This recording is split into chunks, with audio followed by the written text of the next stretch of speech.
Board Gamers Anonymous, a podcast about gamers and the insane fun we have at the table together. This is Anthony. This is Chris. And this is Rob. Welcome to the episode. This is actually episode 25, so quarter of the way to 100, right? Congratulations to both of you. Thank you. Thanks. It's like a marriage almost at this point. 25 episodes together and we never had a fight. On air. The outtakes are coming. I can't wait to see that. I might actually have some somewhere. Oh, good. Just like snippets of sometimes funny, sometimes angry. It's like a Lifetime special. See now I need to make up more outtakes, so I gotta be more outrageously zany for you guys. Yeah, or just curse a lot, so I have to cut it. Well, yeah, we could do that too. ... We cut that! Good times. Then we'll eventually sell that on a separate podcast. Yes. Welcome to Board Gamers Anonymous. All of you. After Dark Edition. All right, so welcome back. This is we are just back from PAX, so obviously that's what we're going to talk about mostly. Played a ton of games, met a ton of great people. It's my first convention period, like of any kind. So, unless you count Comic-Con last year for the one day, which I don't. But so it was quite an experience. I had a lot of fun. We're gonna talk about some of the games we saw, some of the companies that we talked to, some of the people we met. It was a lot of fun. So. Yeah, we definitely want to give you a sense of all the great stuff that happened down there in Boston. What a great city. And especially during this time of the year, they're kind of preparing for all the big events that are upcoming. And really a nice host city, nice places to visit, great people, and excellent opportunities to kind of reach out and kind of expand the hobby. Yes, it was really great to not be at PAX with you guys, unfortunately. But I told you to get in the suitcase. Yeah, I wouldn't fit. See, because I'm not, I know I'm short, but I'm not that short, I gotta tell you though, like the security for the convention center, you probably could have snuck You totally could have snuck in. Oh, that bad, huh? Yeah, they're like, we're gonna look in your bag. Maybe we'll check if you have a pass. Nothing got scanned. Wow. Yeah. That's very negligent. Negligent right there. If it was that easy to sneak in, I should have done it anyway. I should have driven up to Boston to join up with you guys. Next year, man. All the pictures I saw looked like it was a wonderful time. It was like it was pretty much the pilgrimage to Mecca for the nerddoms. Yeah, it was a good mix. Yeah, it was pretty awesome. Well, I guess I could get the ball rolling by asking the questions as the guy that was not there. But Yes, my cheeks are now rosy red in embarrassment for my own misfortunes. But that's okay, because while the cats were away, the mice were playing games. But this is true. Speaking, we were driving. Yes, exactly. But I guess the first question then is, what was actually the first thing you guys did when you got there? Did you just go right down to the floor, start playing random stuff, or did you start meeting and greeting?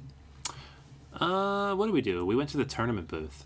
Yeah, there was a nice schedule of events in advance, and all the board game tournaments kind of started at the same time. So around 11:30 to 1 o'clock pretty much was all the board game tournaments.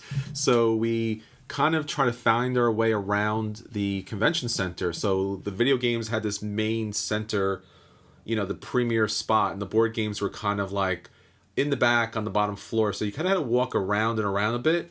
But we got over there, and the PAX East crew, the board game side, was doing a great job kind of lining up people for different tournaments. And I think the first one we jumped on was Ticket to Ride. Yeah, Ticket to Ride. All strangers. Nobody knew each other at the table, which was kind of cool. People from all over the place. First round, I got second place, so I made it to the second round. And then they played a different version, so I had no idea what I was doing. Although what was really funny was, like Anthony was saying, it didn't seem like people knew each other, but some people were gaming the game a little bit. So it's like, oh, hi, sir, how are you? I'd like to play a game. This seems a little odd. And the next thing you know, there's, people sitting by and going, so how exactly does this game work? And the next thing you know, they're like, yeah, that's 25 points for that trail, and that's 35 points, and yeah, I'll do 5 more tickets. I'm like, all right. Hey, this is going to be a long game. As long as they're not outright cheating, I guess it's okay. But nobody cheated. They were great. I mean, it was like you walk into a tournament of anywhere and people are going to be nuts, and they weren't. No, they were really down to earth, fun people, and it was nice to be around just a group of people that had the passion for the game, but didn't have the competitiveness about the game. So everyone was they were really trying hard. They were really grateful and thoughtful kind of plays, and they were helping each other out and kind of getting along, but nobody was kind of losing their stuff over this. They were just like, oh man, that was a really good play. Oh, I almost got to that. How did you do that? That was great. So it was really a nice feel throughout all the different tournaments. So the Boston Convention Center, huge, multiple levels to it. You had the video game portion, which kind of closed down early. The board game portion was open until close. So I think it was at 12, 1 o'clock in the morning where that actually closed down, which was really nice because you got to play games. And probably people who've never played hobby board games who are video gamers could kind of come out and try something different.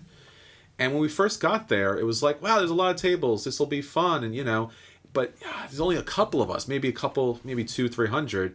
And then by noon, there had to be 2,000 so odd people at the tables. It was just, the table was just covered with people. It was amazing to see all these different games. And it was so much fun to be able to walk around and go, I know that game. I can play that game. I know that game. I played this last week in the store. Yeah. Let me show them how it's done. I can teach all of these games. Exactly. I guess next good question then for a segue here, but what were the new games that you were able to play? Yeah, so we played a ton of stuff. I actually had to make a list because I knew I was going to forget all these. But, the first day just kind of did the rounds, but, over the next 3 days we tried to play as much as we could. A couple of them are big name games. We played Rivet Wars, got the demo in on that finally. That was a lot of fun. And most of these we played kind of like demo versions of the game, so we don't really get a full version of the game, which is kind of, So, how does a demo version work? Is it like a quick, here's like a 20-minute scenario or something like that? Yeah, or they'll, if say you have to, everybody has 30 life, they'll start you at 15. Okay. And I think that was across the board. Whatever games that we demoed, they always said, we'll do it the convention version, which was, like Anthony was saying, half the health, half the time, or half the units, just not to kind of get too bogged down.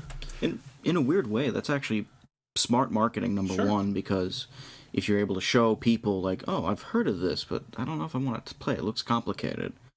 But, demo version, 15 minutes, sit down, we'll teach you in that much time, and then you'll be done before you know it. And what do you think? And not only that, but then it shows that your rule set for how the game is played through mechanics and everything else is very solid because you can truncate the main game and still make it enjoyable, fun, and a good demo, a good thing. Sure. It's what game companies should be doing. And that's the real challenge of any of these hobby board games, is to get people just to kind of sit down and kind of get used to the rules a little bit, because when you pick up that rule book and it's 10, 15, 20 pages, it's yeah, that's going to take a couple of weeks. But if you get to sit down and just spend 5-10 minutes kind of going through a game, you got a handle on it. You can kind of pick up the other stuff later. So a fun fact, people are usually better at learning when they are told how to do it. It's like teaching the man to fish versus fishing for them. Sure. So I always think that is a better skill if you can teach someone how to play it without going through 30 pages of rules. If you could do it in 10 minutes, 20 minutes, you're already making up half the time. Which is what was so cool, because a lot of these, some of them were bigger companies, Rivet Wars, cool stuff, or it was Cool Mini or not, had demo people there that they worked for the company, but they didn't, they weren't the people who designed the game. But then say we played, What the Food, which is this really cute kind of I don't know, gotcha game by Peter Vaughn, who we met at what's the name of the booth? Ad Magic.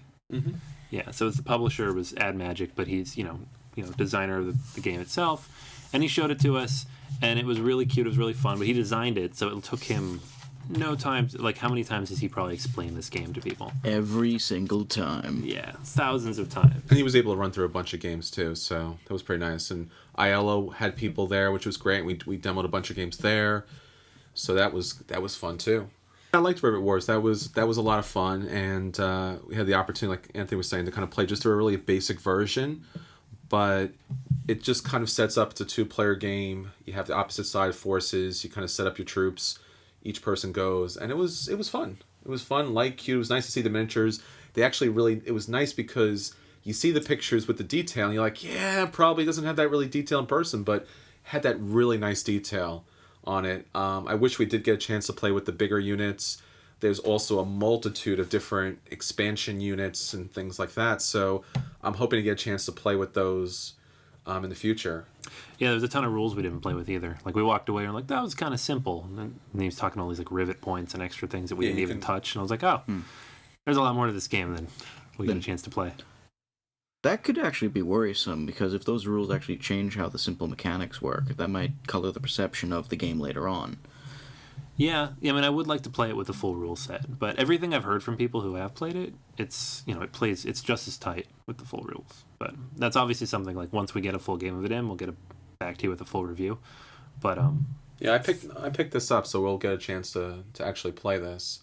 But I'm hoping to see, like, the future expansions to get a real feel for the game, because I don't think it had the full flavor with just the ground troops. I think the other expansions comes with the planes, and it comes with other additional kind of upgrades. So I think that's going to give it the kind of a real feel for the game itself. Yeah, I'm looking forward to that. All right, another big game that we've got to play, and this one is not quite out yet, but they were selling it on the floor, so I know that it's close to being out, is Galactic Strike Force.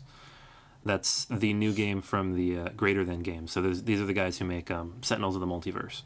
And it would be fair to call it a Sentinels in space. It's the same kind of idea. It's a multiplayer co-op. You're playing against enemies on the board. Everybody's playing their own deck, but you work together to decide what you want to do. The turns kind of happen out of order. I'm sure there's an order to it, but we didn't really play in order.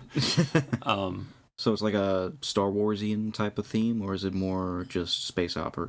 Space opera, yeah. Yeah, they had this big kind of like nylon plastic sheet which kind of placed everything on the board. So you have these 3 different sections, like 3 different parts of the universe, and then you have like your ship, which is connected to a deck, and then there's enemy units on each part of the space. So you commit your ship to kind of fight or defend that area, and then you play the deck. It's a little bit of like a deck builder, a little bit in that way, where you're kind of playing cards, you're buying cards, you're fighting enemies, and it has that same kind of simple mechanic, as far as it has this kind of attack, it has this kind of defense. You do your attack and it reduces, and it was light, it was quick. I think at least the rules that we played, I'm sure it goes much deeper than that. I think that was kind of like a convention kind of version of it. And we actually got to play with someone from the staff who was dressed up as Legacy from Sentinels of the Multiverse. I'm like, Anthony's sitting across from me, and Legacy is sitting like one chair over, and Legacy, I'll go do this. I'm like, sure you will, because you're the hero. Go ahead. You could take care of that guy completely. So when you fought Baron Blade, did he actually kill you when he threw you in that time stream, or are you just still really the 35th Legacy? What? Exactly. Only people who have played Sentinels of the Multiverse might understand that I know joke. what you're talking about, Rob. Yeah. I know. I played it twice, man. It was fun, though. It was. I contemplated picking it up just because they had it. I know it's on pre-order everywhere else. I think it's like $40, so it's the same pricing as Sentinels. Cards seem like a decent quality over maybe Sentinels. Probably. I don't know what components come in the box, because they had all these extras that they were selling. Like the mat was extra, the minis were extra. I don't know what you would actually get in the base box, because we played with everything that you could get. And I think you need the mat. The mat is cool. It's like the size of this table. And by this table, he means the one he's pointing to that you guys can't see. Exactly. Well, I'm talking to you guys. So and just to point it out, it is a rectangular table. It is not a round table. So that's a clue as to how big this mat is. How big is the table? It's big enough. Ooh. What'd you say it was, about 6x3? The mat? It was bigger than the table. Maybe 4x2. 5x2. Bigger than that, because we had 3 people sitting in a row on each side. So it has to be 2, 4, 6. It has to be at least 6 feet long. It was huge. Still big enough. Yeah. That's the point. Yeah, I think it was probably about the same size as the mat for Sentinels of the Multiverse. But I think this one is more essential, because you do set up the space area, you do set up the store and the ships. You really do need that kind of way to kind of contain everything. Yeah. And it costs more than the game. It does. So, Really? yeah. At least more than the base game, yeah. Wow. $50 for the mat, $40 for the game. That's one way to do it. Yeah. It works for them. Who were some of the like smaller time indie type of groups that you were able to meet and greet with? Yeah, so there was a couple pretty cool ones we met with. You know, one of the coolest ones I thought, and it was towards the, it was like the end of the day and they were packing up. So the fact that they let us kind of stick around and he showed us the game was Dan Eichler, who he just put this game out on Kickstarter like that day. I think it was Saturday. So he was wiped. Like he didn't have his voice and he looked like he wanted to pass out. But they were really nice. Like we just, we floating by the booth and we're like, yeah, we'd love to try the game. But it's called Minion. And the pitch is, if you don't want to, if you like games like Magic, but you don't want to buy all the stupid cards over and over again every 4 months. Sounds about right. Go broke, right? So the game, it does play a little bit like that. It's got similar mechanics. You have a certain amount of health. You're wearing it down. It does play more than 2 people. But, he gave us a good chunk of a demo, which is great because, like I said, they were trying to pack up. But this is actually on Kickstarter right now. So when this comes out, I think they got 3 weeks left. They're sitting a good 60% or so on their total pledge goal. So it's close. It's a solid game. We played a good chunk of it. We didn't finish a full game. Haven't seen all of it, but the artwork looks great. The mechanics are there. It's going to be pretty funny, I think. There was some jokes in there that might have been borderline IP issues, but legally distinct. Legally distinct, and they're working on the art. But this is our generic superhero number 3, or generic monster number 7. You know them as hobbits. Yes. And it plays a lot, like I said, it has that magic feel, but it also is a very kind of Munchkin kind of game because you have that pretty much the deck in front of you. And you're going to draw cards, and you just play cards against each other, and you kind of whittle down someone else's health. But the artwork is amazing, and we met the other Dan. There's actually 2 Dans. One Dan was doing the artwork as well, and they also told us a story about how the artwork was going. They actually got somebody to do the artwork, and he was able to, through that independent job, was actually able to propose. And that was going to help financially with his wedding and everything. So it was really that kind of small town family kind of really reaching out to artists in the community. And it looks a lot of fun for the game. Yeah, and I just think it's really cool they launched their Kickstarter at PAX. I think if you go on there, the video they have on there, he recorded it at PAX. It's at PAX, definitely. Yeah, so that was pretty cool. And I know he said the feedback was great. So, we wish them the best of luck, hoping to see that game when it's finished. Always, yeah. So another game we checked out there, and this one actually already did a Kickstarter, so it's already funded. You're going to be able to buy it in a couple months, is High Heavens. Now, this is a game I liked a lot. I thought it was pretty cool. And it has this mechanic. It's really a component mechanic. It's not even really vital to the way the game plays, but it's just cool. It's the way that the health is counted. So it's basically you're playing one pantheon of gods against another. So we played the Greeks versus the Norse. And you each have your own little deck of cards, and you'll draw up to 5. You'll play them so you can put down, one of your gods. And it's basically just a one-on-one combat game. And it's super aggressive. It's definitely designed for you to go at each other as quickly as possible. And the goal is to either wipe out the other pantheon or take out their capital. Well, when you're playing the Norse, you kind of need to wipe out the other pantheon quickly because that's what you would do. I mean, if you ever read Norse mythology, it's just crazy. It's just blood and death all over the place. It's almost like Heavy Metal, the magazine. Odin, One Eye, spares his brother's sword to kill Hel, and that's the name of the goddess. Yeah, definitely. Yeah, man, and it had that kind of feel. I mean, it wasn't obscene or gory or anything like that. It was very classical in sense. The artwork was very classical, but it was the artwork was very good. It's on the cards, and we were playing an early. It wasn't a production version of the game yet. It was. I don't think it was quite prototype, but it was early version. But the artwork was final. It looked very good. But the thing that's different about this game, the thing that kind of the big thing that you'll see if you see people playing it, is that there's these little rings that stack on top of each other, and then you put your god on top of it because it's a miniature game. So you'll have your little miniature of Athena on top of 10 health rings, and then you can have rings for armor and for bonus attack and for poison. So all these different rings, and as you take damage, you start to take them down. So your god gets lower and lower and lower as they get closer to death. It's like a real Oedipus complex there. Yeah. So like it takes the theme very literally. Like your high heavens, if you're, like if you put out Odin, he has like 14 rings. He's way up there, and you chip away at him. And some of the lesser gods don't have quite as much.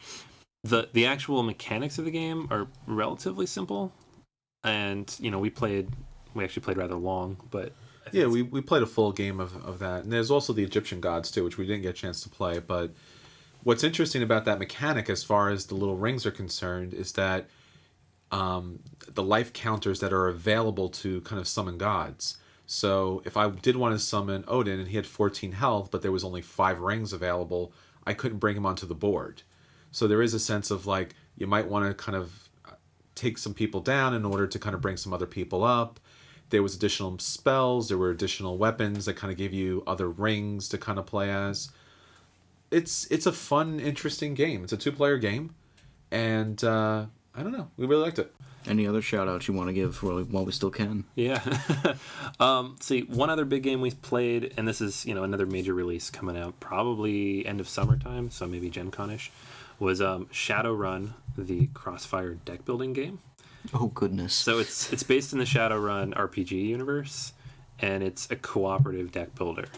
So it's an interesting mechanic because everybody has their own sheet, everybody has their own enemy they play against, but you're all playing together in this, campaign of sorts.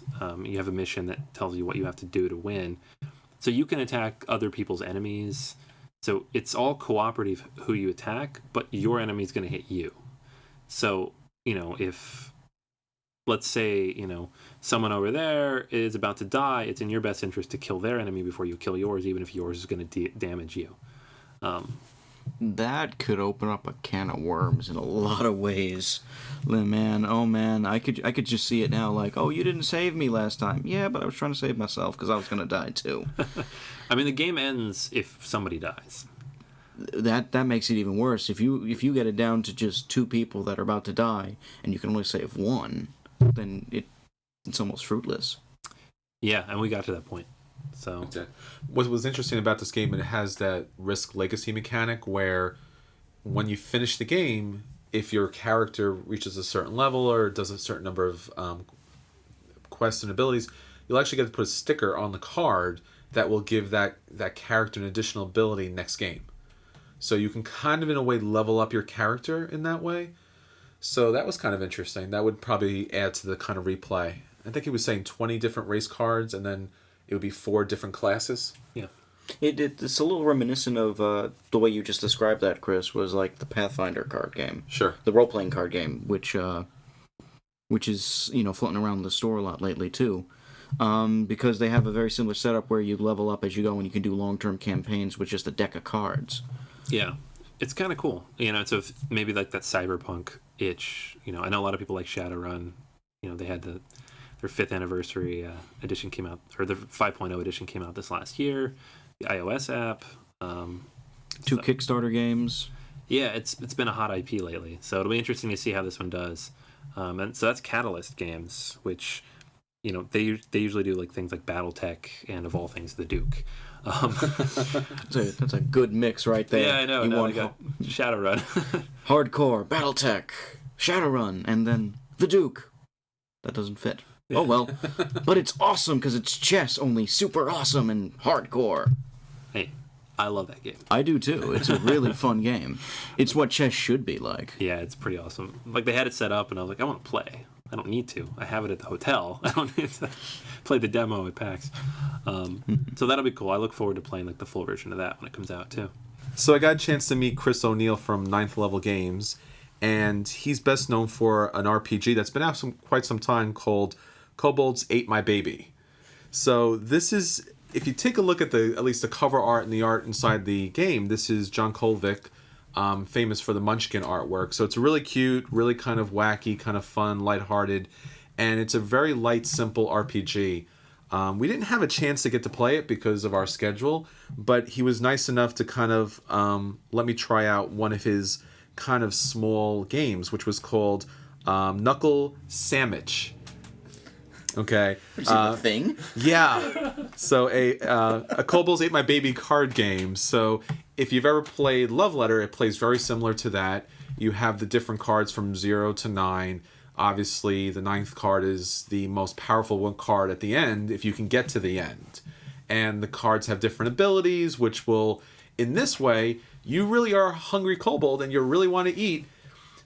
But there may not be a lot of food around, but there are your fellow kobolds around, so you'll be playing cards in order to eat your friends, I guess. And the cards are really interesting because it'll say things like, guess what one of the other kobolds tastes like. And so you'll have one card in your hand and you'll pick up a card a la Love Letter. And each of the cards you have has a certain number, with just like Love Letter, but it will also tell you it tastes like blank.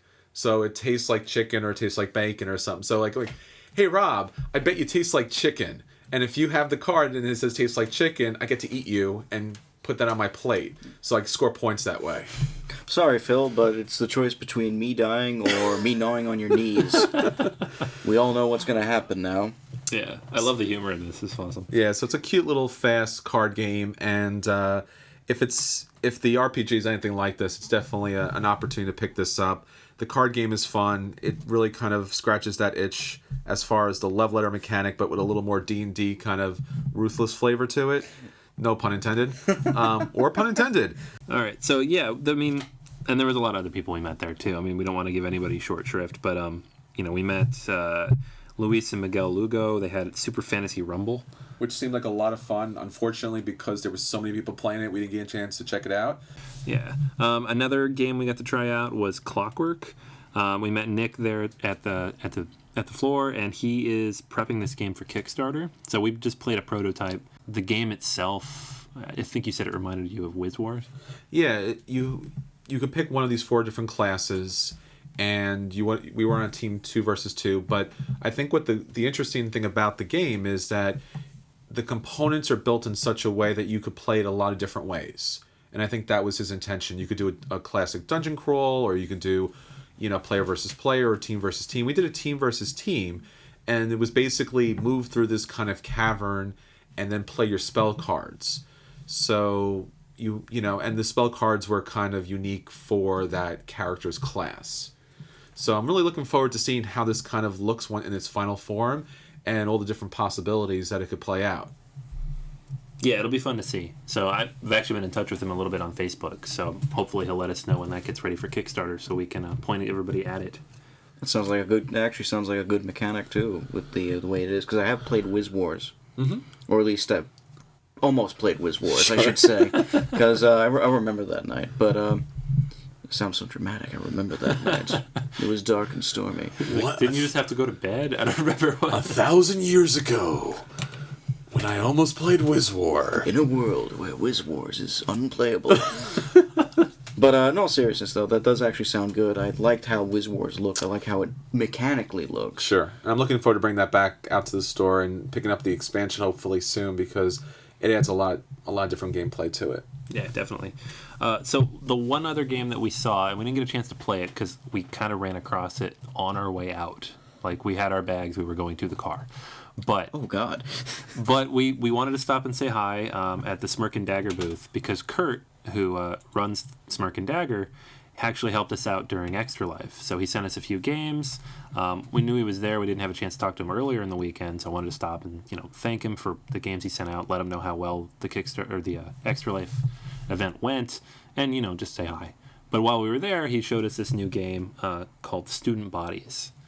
So if you've played Cutthroat Caverns, it's got a similar idea as most Smirk and Dagger games do, where it's cooperative, but at any moment you're going to turn against everybody else because there's one winner, of course. But they're high school students in a hallway fighting zombies. But they've all been bitten, so it's only a matter of time. In a world where it's only a matter of time. You will die when I say. But this game looked pretty cool. I mean, it's zombies. You are dealing with another zombie game, but it's got a cool twist. It's high schoolers, so you're not you're attacking things with beakers and backpacks and skateboard. I don't know. If I may interject for a moment, as someone who actually has taught high school kids, they don't use beakers anymore. Backpacks, no, they're not going to use a backpack. They're just going to punch them. That's Maybe pretty much. Yeah. Maybe Well- a skateboard. Well, the game is so everyone's bitten. You have to run to grab the antidote, and only one can escape. So at some point, everyone else is going to turn to zombies, and they can be smart zombies to attack you. So maybe it's a culture critique on the education system, or maybe it's just a kind of another zombie Awesome game. Where zombie you, game, yeah. There you go. I don't think we're that lucky. It's a culture critique, but if it is, good job, Kurt. Yeah, so this game is actually it was developed by Matthew Regney of Angry Duck Games, and then Smirk and Dagger, Kurt, they're putting it out for him. It's his first game, so we actually got to meet him as well, and he told us a little bit about the game. So Yeah, it was a really great time. There was so many different companies, and we could probably spend another hour just kind of going through everyone. One person definitely to point out is we got the chance to talk to Dan Yarrington over at Game Salute, and he had a number of games that he was demoing for people, and once again, just incredibly packed because all his games are doing quite well. As we said earlier, ILO had a huge number of people, including a gigantic King of Tokyo set kind of set up. So me and Anthony were kind of playing over there too. Oh, I saw the pictures of that. Holy God. Those were... You should have brought one of those cutouts home. Just walk away with it. Yeah. how easy that would be to do. Yeah. Don't mind me. I got the king with me. He's good. He's cool, right? Just stick it under your jacket. No. That was PAX. I mean, PAX, it was a lot of fun. It was a great first convention. It's a gamers convention. I'm equally looking forward to going to things like Origins and Gen Con in the summer if we can make it out there. But this was a lot of fun, and I'm really glad we made it up to Boston. Definitely going to go next year. Sounds like you guys had a really good time, so... You're coming with next time. Well, yeah. Start saving. Yeah, I guess I have no choice now. Yep. All right, so in other news, of course, there are other games coming out. There are things on Kickstarter, and there are apps for my iPad that are eating up all my time. Chris, you just posted something about the Love Letter Wedding Edition. Yeah, this is really interesting. I guess Love Letter is doing so well and has so many iterations now at this point. They actually created a wedding edition of Love Letter. So if you, and this is not for retail sale, but if you happen to be getting married and you want to contact them, they will actually, with some verification, maybe something from the newspaper, they will actually send you a version of Love Letter that is the wedding edition. So it'll actually have the white bag with the gold lettering on that, and just something along for your wedding. And they ask about how you're going to incorporate the game into your wedding. I don't know what that means or how that would actually happen, but... Well, obviously the priest will be dressed up like the priest in Love Letter. The princess will always have that pose. And he would get to look at your cards, which would be weird. The handmaiden will block people from bothering you. And if the Baron shows up, well, make sure there's not another Baron there. It's true. To get very thematic very quickly. So AEG did a great job here. Love Letter is part of the Tempest universe, and it's really a nice idea, especially for gamers, because there's so much a part, of what we do every day. So nice job for them. Yeah, definitely. They're going to milk that thing all day long. Talking about games that are mainstream versus hobbyist now, I mean, Love Letter, can we say it's like Monopoly yet? I think so. I mean, it's getting there. I mean, the micro game revolution is, if not totally, I would say probably Love Letter is almost completely responsible for that. I mean, there's been other micro games, there's been other small games, but the Love Letter has changed the market. Everybody, like we talked about earlier, the Kobolds game is Love Letter, and there's other versions of that too. To be able to pull off such a fun, complex game with such simple components and just have so many people interested in playing with it, it's just a great job. And then you get variations on the same components with different card games like Coup, Masquerade, all these different things that throw in their own little widgets into the mix. It just makes, it's good to see that too, because now there is another market out there. It shows that these type of games are viable. They're cheap, they're easy, they're quick, they're fun to play. Go crazy. Definitely. Yeah, absolutely. Yeah, it's funny the kind of games that are becoming mainstream because, like, even just a year or two ago, if I said I played board games, the first thing anybody says is, oh, like Scrabble. And then the second thing anybody says is, I used to love Monopoly. Both of which are like, But now I get people who say things like Ticket to Ride. Everybody mentions Cards Against Humanity, which is not a board game, but close enough. It counts. It counts because it's a hobby thing. Yeah, it's a small company. It's a Kickstarter. It's on a board. Yeah. The board's usually a table. Yeah, one of the main mechanics involves a case of beer, so... That's true. But it's interesting. It's not Monopoly anymore. It's, these things people play with their friends, so... It always makes me wonder, like, are we, like... Does it ever feel like we're turning our backs against to things like Monopoly, Scrabble, or Clue, or Sorry, or any of these other games which were mainstream that we all grew up with as kids? I don't know. I mean, I still like Scrabble. I still play it. I guess I don't bring it to the store, but I still like it. Monopoly, I never liked. Like, even as a kid, I didn't like that game. It's not... I like Monopoly. I mean, it's a roll and move game. I think the simple mechanics kind of are challenging.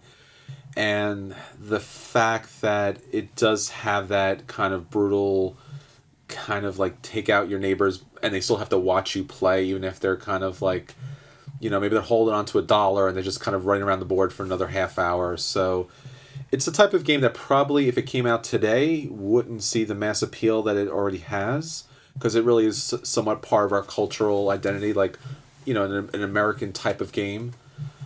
But, every once in a while it's fun to play, and there's a lot of games like that, a lot of kind of early family kind of party games. It's just there's other games that kind of like employ those mechanics in a better way. Yeah. But, if someone brought out Monopoly, play a round or two. We're way, way off the rails. Which brings me to expansions for trains. Oh, I see what you did there. Now that's, ladies and gentlemen, that is a segue. Right. That's why he's the host. All right. So trains, one of those happy surprises of the last year. I love this game. I think it's one of the more interesting, unique deck building experiences that came out in the last year or so. Has some new versions, expansions, etc. coming out. The first of them being Trains Rising Sun. Now, when this comes out, nobody's really sure. They saying something in the summer, maybe late in the year. There's also a German Northeast USA map coming out, so they're pulling the Ticket to Ride and releasing map packs now. So we'll see how that goes. We know how well that works for Ticket to Ride. Yeah, that's true. It should be fun. I mean, if they can find a way to make it clear that the map is actually more than just... Because the original map, if you've played Trains, it's pretty bland. It's just hexes. It has names of cities on it, but it's not really... There's no rhyme or reason to the map. There's no topography or anything there. If they actually put some work into the art on the map, make it more like a Ticket to Ride map, that'll definitely add a lot to the game. I think that was the one weakness about that game, was there was some really prime spots, and if you didn't get those, you kind of really had your back against the wall the entire game. So having new maps or different ways to play would probably be great, because the card art and the mechanics are really nicely done. I mean, it is a Dominion clone. It's not trying not to be. So, but it's a lot of fun. It's Dominion with root building, though. It's a hybrid. Well, that will be with the root building. The other one was just kind of like you place cubes down kind of situation. Yeah. Yeah. It's Cool. fun. And then there's a version, I don't know if it's a new game or like a variation on Trains, but Planes, which is... We're just one more word away from automobiles. Oh, it's coming. But that game's already been made. Yeah, but this one will be new in Japanese. That's true. But that would be cool. I'm looking forward to that because I do like Trains a lot. All right, so that's everything in the news this week. Next up, some of our acquisition disorders. Acquisition Disorder Corner.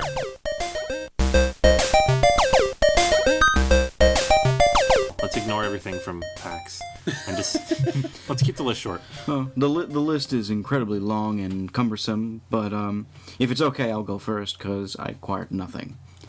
Well, that's actually not true. I acquired two things. I actually finally bit the bullet and bought Sentinels. Oh, you did? Oh, I did. Nice. So, because I figured we talked about it so much, I might as well get it. How much of Sentinels did you buy? Just the main box and all the loose promos. Oh, really? Okay. So I'm up to date on that. The other three big boxes, I gotta wait till I get monies. Sure.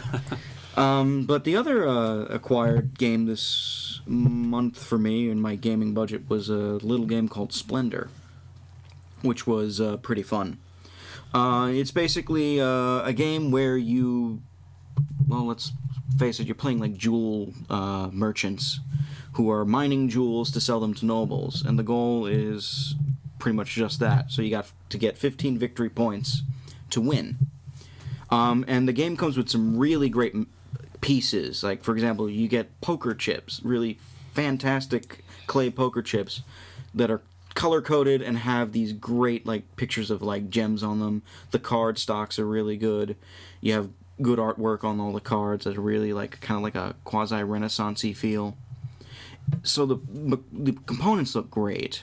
Mechanics are really simple. Everyone takes a turn and either, like, takes gems, and that's them mining them, and then they use the gems to buy cards. Once you buy the cards, they usually have a gem on top, and that now adds to your pile. As you continue to buy cards, you no longer need to mine for gems, you just have the gems made.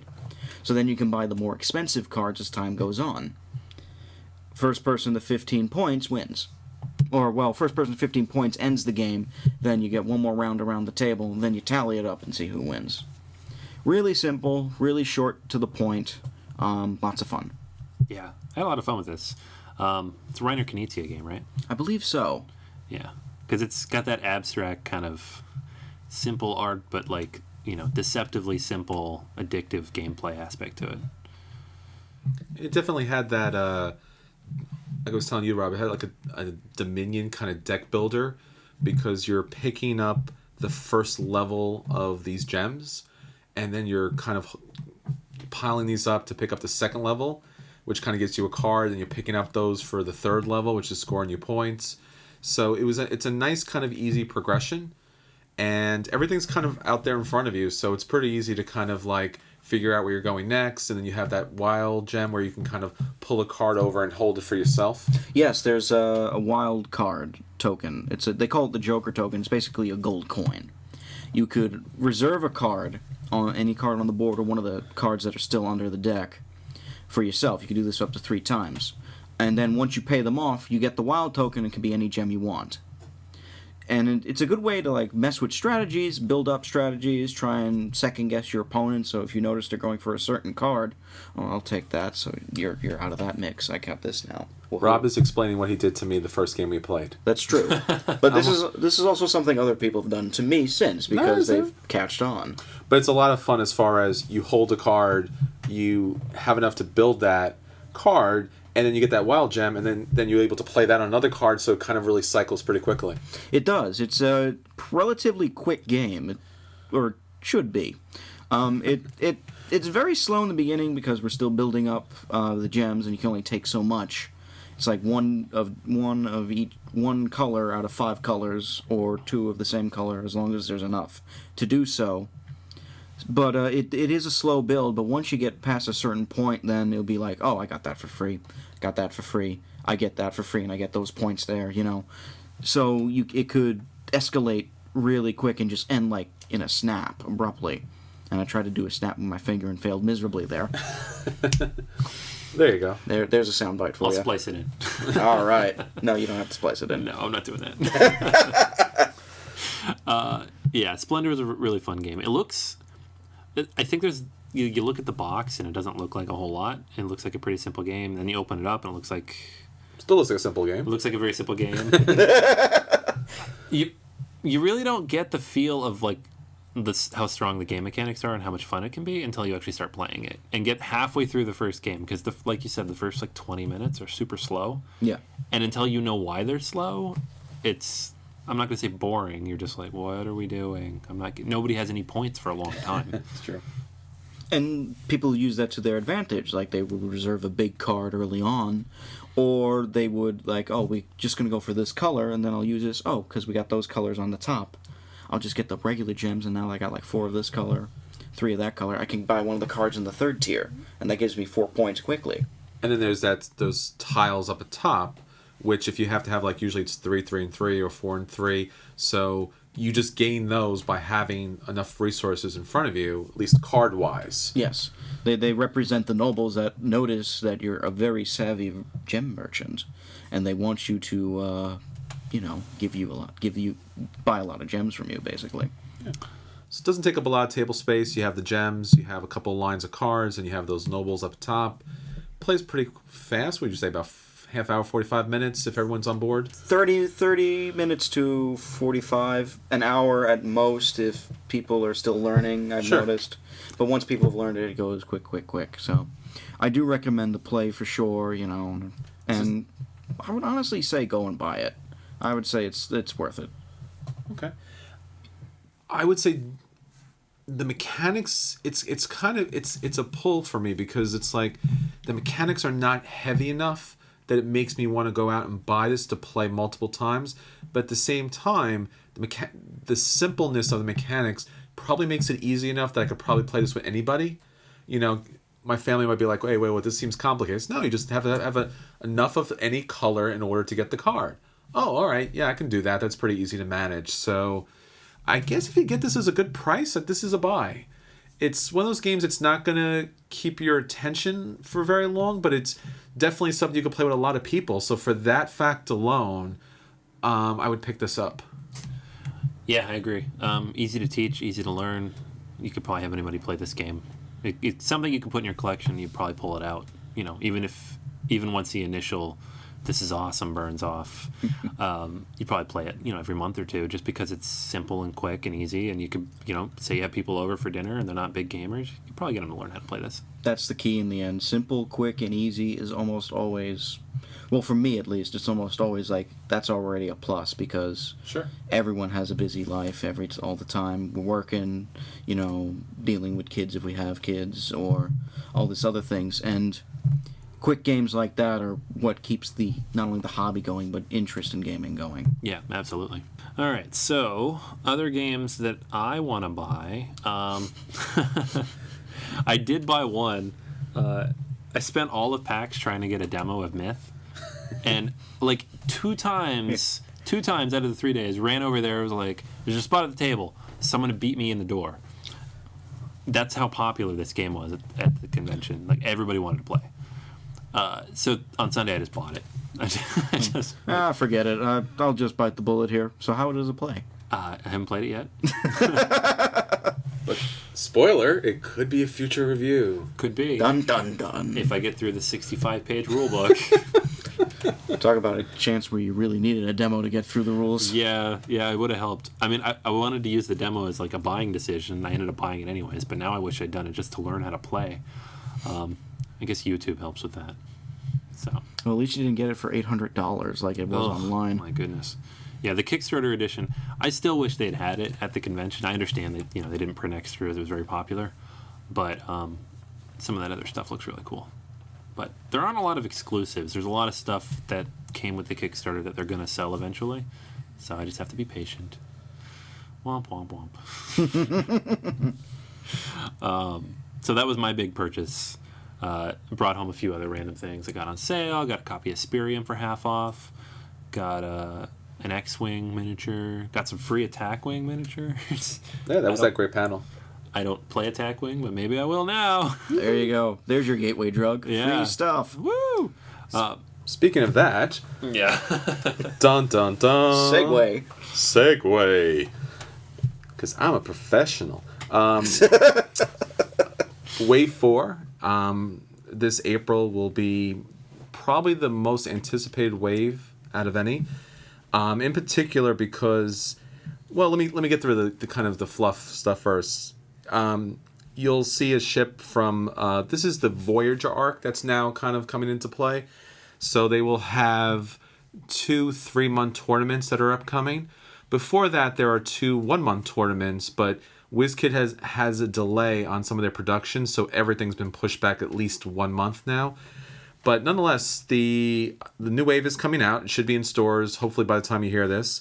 And there is the Nistrum Raider, which was one of the Kazon ships that was part of the Voyager universe. There was the Bio ship, which played later in the series. And obviously Voyager, which people were really excited. If you're a fan of that series, this is a great ship. It has a lot of great abilities. The box that's actually holding Voyager is actually thicker than any of the other boxes because it had so many tokens and so many different objectives to it. So it's a lot of fun as far as that's concerned if you want to pick it up just for all the extra great stuff. The cards that come with these ships, I can probably spend another hour just talking about them. But the Voyager ship comes with a card that lets you shoot a torpedo that does 10 dice of damage, which is huge in this game. There's nothing like that. And there's also a number of different crew cards that are all great, and there's special abilities which are great. So Janeway's special card ability lets you put 2 tokens down of the same type, which if you haven't played that game seems meaningless to you, but for the game itself, it's a pretty big deal. He says that as he looks at me because I'm like I'm a little glossy-eyed. Like, what does this mean? Teach me, master. Yes, but the thing that everyone's really interested is the Borg actually come out in this, and I know who they are. There you go. I know they have a cube, right? They do, but this one is actually a spear. So if you had a chance to watch the Star Trek First Contact movie, which was part of the Next Generation series, there was this spear, ship as part of the movie. And this ship is pretty incredible too because it also has a weapon that does 10 dice of damage. It has a very unique movement strategy to it. So instead of using the traditional arc templates, it actually spins, and you'll actually go kind of on the vertical and the horizontal axis, so it'll go straight in one of the 4 possible directions. So it's really a different way to play the game. Andrew Parks did a great job coming up with something different and unique, and the captains are different, and we're going to see a lot of cards come into play. And if you are even close or even around someone playing Attack Wing, Borg is going to be the ships that everyone's going to play one way or the other because they're just pretty amazing kind of characters and abilities with them. Nice. So definitely check that out, and hopefully the new OP tournaments will happen soon. So check out your local venue, your local store, and jump on those too. Yeah, definitely. All right, so one more thing from WizKids, because they always get a lot of love on our podcast. It's almost like you're fans or something. Total fanboy WizKids. Yeah. Well, the stuff they have the licenses for, at least. You're like, oh, I'm resigned to I this. have to be. Yeah. They make it happen. Marvel Dice Masters, Avengers vs. X-Men. This is hot. It's sold out, even though it's in pre-order still.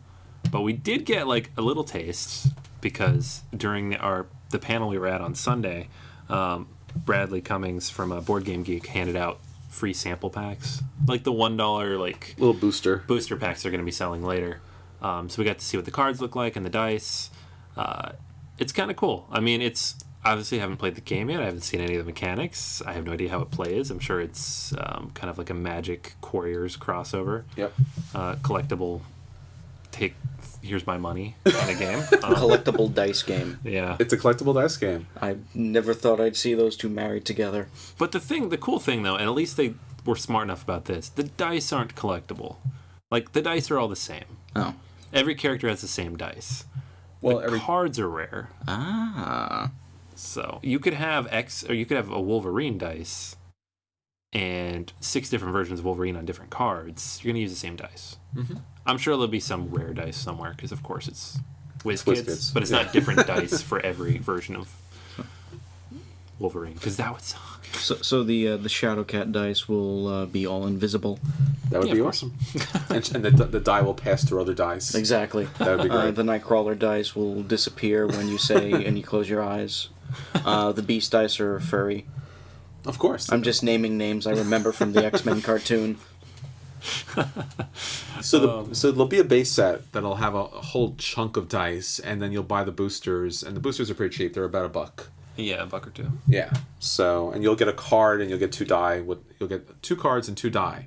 So if you have other dice that kind of match that, you can actually play with that character card. So it should be fun if it doesn't make you mortgage your house, because it's definitely one of those things where you could easily buy thousands of these. And I mean, I would say like with just $2 for two cards and 2 die. That seems like a very reasonable price. I mean, you're gonna see people like buy. I'm gonna get like 6 of these at once, so that's like $12. Yeah. Like, take my money there.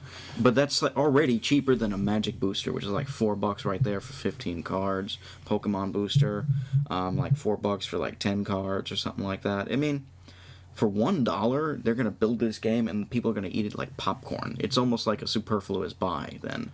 Yeah, and I mocked it a little when it was first announced because they just said dice, and I'm like, collectible dice? No. It's one of the reasons I don't like Quarters. It's like you have dice. It doesn't feel like you have a thing. What is this new devilry? But with the cards, it mixes the best of both worlds, and you get to roll dice. So Who doesn't like dice rolling? all right, so Marvel Dice Masters Avengers vs. X-Men, it is going to be in the stores at some point. It's Once going to they be, get over their delays, I guess. It's going to be everywhere. Yeah, probably. Yeah. All right, so a couple other games that just kind of popped onto my radar in the last few days. I saw Roll for the Galaxy. Mm-hmm. That's interesting. I know nothing about this. I'm trying to figure out how you're going to turn Race for the Galaxy into a dice game.